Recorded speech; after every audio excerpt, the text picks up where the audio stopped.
Fala pessoal, tudo bem com vocês? O derby da primeira vitória. Eu vou explicar essa história. A projeção do clássico com as escalações, as novidades e quem vai levar a melhor. Chega mais, eu sou o Chico Garcia, inscreva-se no canal e vamos juntos.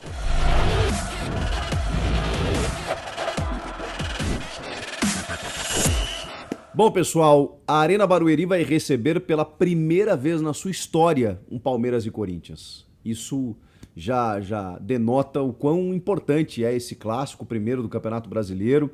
Sempre Palmeiras e Corinthians, né, atrai todos os holofotes, mas trata-se de um jogo inédito nesse estádio, por exemplo.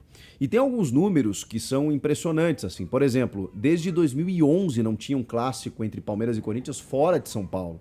São 15 no total. E a supremacia, ela é palmeirense. O Palmeiras só perdeu um desses clássicos que acontecem fora de São Paulo. Se a gente falar da Arena Barueri, são 28 jogos que o Palmeiras sediou lá e também, inclusive, acabou conquistando a Copa do Brasil em 2012, né? E os 3 últimos jogos que o Palmeiras realizou lá, por conta de a impossibilidade de utilizar o Allianz Parque para shows normalmente, ele venceu os 3 últimos, contra Flamengo, Oeste, daí pelo Campeonato Paulista, e o Ceará. O Palmeiras está num momento ruim no Campeonato Brasileiro, porque ainda não venceu, inclusive teve um jogo antecipado da 4ª rodada, né, esse empate com o Flamengo 0-0, e aí estreou perdendo para o Ceará em casa, empate com o Goiás fora, e depois esse empate com o Flamengo também fora de casa. Busca a sua primeira vitória, por isso que eu coloquei o derby da primeira vitória. É onde o Palmeiras busca vencer pela primeira vez no campeonato, já tem 3 jogos sem os 3 pontos conquistados, então é óbvio que tem muito tempo ainda, é óbvio que o Brasileirão é muito longo, aquela coisa toda, o time tá super bem, tá sobrando na Libertadores, né? Meteu um 8-1 recentemente contra o Independiente Petroleiro, vai em busca, obviamente, de mais uma conquista, mas não pode perder muito tempo, porque o Brasileirão, por várias circunstâncias, né? Primeiro porque ele é muito traiçoeiro, né? Você não pode demorar muito para poder pontuar, senão fica muito mais difícil você buscar os concorrentes. Segundo, que é um título que o Abel Ferreira, por exemplo, não tem. Ele já tem um título nacional, que é a Copa do Brasil, mas o Brasileirão, né, dentro dessa galeria de troféus do técnico português, poderia ser, obviamente, mais um título. E como o campeonato está começando, obviamente a gente não tem ninguém que tenha disparado ainda, né? Então é possível, obviamente, pelo elenco que tem, pelas possibilidades do Palmeiras conquistar esse título. Então não dá para demorar muito mais tempo para entrar. E vencer um clássico, você sabe que dá toda aquela moral, aquela confiança e tudo mais. Em caso de insucesso, obviamente não vai arranhar a imagem do Abel Ferreira, não vai atrapalhar o trabalho dele, mas é claro que gera um desconforto, né? Gera um desconforto para daqui para frente, inclusive projetando as outras competições, e vai olhar para o Brasileirão e vai falar assim, pô, e aí precisamos entrar na competição de uma vez por todas. Então nada melhor do que vencendo um arquirrival. Por que o momento do Palmeiras, apesar de toda essa instabilidade no Brasileiro, ele é bom? O time perdeu 3 jogos nos últimos 30. O Palmeiras tem 3 derrotas nos últimos 30 jogos. E ganhou 4 dos 5 clássicos disputados esse ano. Só aquele para o São Paulo, em que o Palmeiras não apareceu no Morumbi praticamente. 3-1, mas conseguiu reverter no Allianz Parque depois com aquele 4-0 e sagrar-se campeão paulista. Palmeiras ganhou 4 dos 5 clássicos e o Corinthians não ganhou nenhum. Cara, impressionante. O Corinthians perdeu todos os clássicos que disputou. Inclusive o primeiro do ano, que derrubou o Silvinho, aquela derrota para o Santos de virada dentro da Neoquímica Arena. Então por isso que para o Corinthians também é o derby da primeira vitória. Já pensou, o Corinthians vence o primeiro clássico do ano justamente contra o Palmeiras, que tá mal no Brasileiro, na, entre aspas, casa do adversário, né? Mas, enfim, só com torcedores do Palmeiras na Arena Barueri, que seria um campo neutro, mas não é, né? Primeiro porque o mando é do Verdão e segundo porque só torcedores do Palmeiras estarão lá. Então, isso aí, pro trabalho do Vitor Pereira, que tá começando, depois desse empate aí com alguns narizes torcidos, né, contra a Portuguesa do Rio, mas um time completamente descaracterizado. Mas enfim, no Brasileirão o time tá bem. 2 vitórias em 2 jogos, 100% de aproveitamento, aquela coisa toda. Venceu bem o Botafogo, venceu bem o Avaí. E aos poucos o Vitor Pereira parece que vai entendendo como mexer no time. Ele vai mesclando jogadores, vai dando oportunidade, vai fazendo os seus testes, vai tirando aquela máxima de que a gente imaginava, né? De que não, tem que jogar todo mundo, tem que jogar os melhores. Não, não, não. Peraí, tem o Boca Juniors na terça-feira, tem o Palmeiras no sábado, então contra a Portuguesa eu vou dar chance para os jovens, eu vou dar minutagem para esse jogador aqui para pegar ritmo e tudo mais. Essa gestão física que o Abel Ferreira já faz há muito tempo no Palmeiras e que funciona, o Vitão tá fazendo agora no Corinthians também. E com um discurso muito consciente, né? As explicações que ele deu sobre os erros do Xavier, sobre a não utilização do Luan. Cara, é muito bom você ouvir um treinador e você entender o que ele tá dizendo. E sem, digamos assim, sem melindres, né? Não, realmente, o Luan teve um treino, no máximo 2. A hora que ele tiver no nível, ele vai entrar. Se não tiver, não vai entrar. O Xavier tem que evoluir algumas coisas. Esse tipo de jogo mostra isso. Então, assim, numa sinceridade, numa transparência que eu gosto muito. E ele, obviamente, desembarcou aqui sem conhecer o futebol brasileiro, sem conhecer o elenco do Corinthians e agora tá tomando conhecimento. Só que na chegada dele, ele já pegou reta final de Paulista, clássicos e tudo mais, começou a apanhar, claro, né? Não tinha o time na mão ainda, não sabia o que fazer. Outros times muito bem mais bem ajustados. Até o Rogério Ceni, cara, chegou ano passado.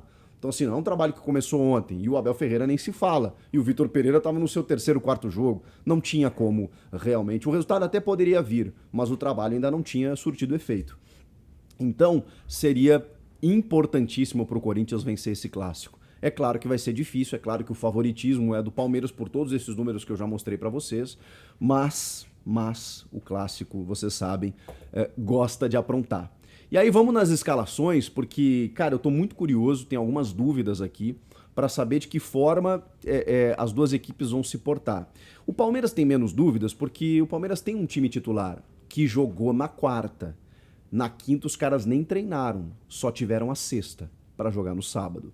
Isso pode ser uma vantagem, né? Uma pequena vantagem do Corinthians, porque no segundo tempo, esses caras aqui provavelmente vão sentir um desgaste. Enquanto que os titulares do Corinthians descansaram para esse jogo, né? Para pegar o Boca também na sequência.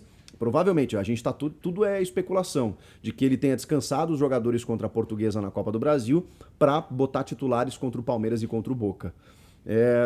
E já o Palmeiras não teve tempo de fazer isso.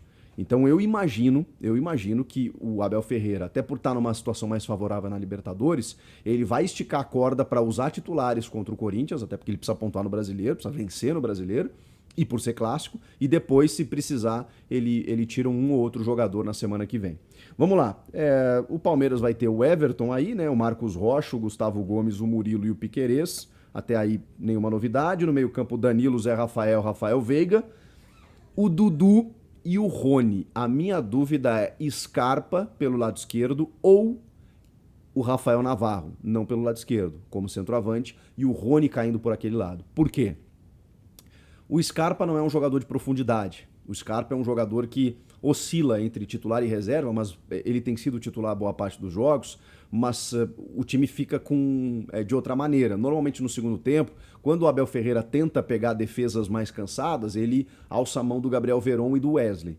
Se ele deslocar o Rony pelo lado esquerdo, que sempre fez a ponta, né, ele tá jogando como um falso 9, ele pode impedir a subida do Fagner. Fora que o Rony também é um cara que faz o corredor defensivo, ele cobre muito, ele volta muito para marcar, ele recompõe. O Rony é um cavalo, né? Ele corre o campo inteiro. Então, se você botar ele no lado para ele impedir o avanço do Fagner, talvez seja uma estratégia usando um centroavante, que não é como o Palmeiras tem jogado, a não ser um jogo ou outro, inclusive na Libertadores, com o Navarro fazendo 4 gols, e talvez, né, surpreenda a equipe do Corinthians.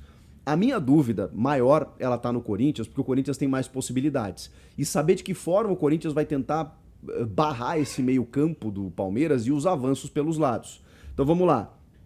O Cássio no gol, o Fagner estreando no Brasileiro, né? Ele cumpriu 2 jogos de suspensão, ainda daquela expulsão na última rodada do Brasileiro do ano passado contra o Juventude. Dupla de zaga, João Vitor e Raul Gustavo. O Gil jogou durante a semana, talvez jogue contra o Boca. Então essa dupla para mim, João Vitor e Raul. Lucas Piton ou Fábio Santos, que não jogou contra a Portuguesa e que talvez esteja sendo preservado por ser um cara mais experiente e jogar um clássico. Eu ainda acho que ele vai de Piton, mas vou colocar essa dúvida aqui do Fábio Santos. Já vai pensando as tuas escalações aqui para colocar nos comentários. Meio de campo. Aí agora a coisa começa a mudar. A minha escalação, tá, gente? A minha escalação, que funcionou muito contra o Avaí. Maicon de primeiro, Duqueiroz de segundo, Renato Augusto. Maicon, Du e Renato. Ah, mas cadê o Paulinho? Banco. Eu não vou botar Paulinho e Renato juntos nesse jogo, com a intensidade que tem o Danilo e o Zé Rafael. Não dá. E o Rafael Veiga. Não dá. Então, eu botaria Maicon, Duqueiroz e Renato para armar o jogo. Lá na frente. Mas é claro que isso ainda pode mudar, né? Eu tô falando a minha escalação. O Paulinho pode entrar nesse time, o Du pode fazer... O Du não, né? O Maicon sendo o primeiro... Na verdade, eu falei o Maicon de primeiro, né? Eles alternam, né? Pode ser o Du de primeiro e o Maicon de segundo. Foi isso que funcionou bem contra o Avaí. Mas também o Maicon faz a de primeiro, o Du sai muito pro jogo, como ele saiu naquele gol do Roger Guedes. Enfim, esses dois ali eu acho que vão dar uma intensidade, uma dinâmica melhor pro meio de campo, com o Renato tendo liberdade para armar o jogo. E aí na frente, eu manteria Roger Guedes na ponta esquerda, o William na direita e o meu centroavante seria o Jô. Porque eu não vejo ninguém melhor ainda do que o Jô. É claro que, de novo, essa é a minha escalação. Ele pode botar o Mantuan de falso 9, e aí daria uma mobilidade maior lá na frente. Ele pode botar o Júnior Moraes, que até agora não correspondeu, enfim, e jogou contra o Avaí, especialmente para o Roger Guedes cair na ponta. Ou ele pode deixar o Roger na referência, abrindo o Mantuan pela direita e o William pela esquerda, como ele fez contra o Botafogo. Ou o Roger Guedes pode ser banco nesse caso, né? E aí pode ser o Mantuan, o William e na frente o Jô, o Júnior Moraes, enfim. A minha escalação teria o William na direita, Roger Guedes na esquerda e o Jô na referência. Quero saber o que vocês fariam, né? É um problema pro Vitão resolver, mas o grande desafio do Corinthians é travar a criatividade, a velocidade, a intensidade de Danilo, Zé Rafael e Rafael Veiga. E o Dudu, obviamente, pelos lados do campo. Talvez por isso o Fábio Santos. Fiquei com essa pulga agora. Enfim, vai ser um clássico muito disputado. Desde 2017, o Corinthians não ganha do Palmeiras fora, quando venceu no Allianz por 2-0, naquele ano maravilhoso do título brasileiro. Faz 5 anos que isso não acontece. São alguns tabus que o Corinthians vai precisar quebrar. E o Palmeiras vai em busca da sua primeira vitória no Campeonato Brasileiro. E aí, rapaziada, o que vai dar nesse jogo? Depois do clássico, eu vou estar aqui para conversar com vocês numa live e também com toda a análise da partida. Comenta aqui, inscreva-se no canal. Eu volto na próxima. Tchau!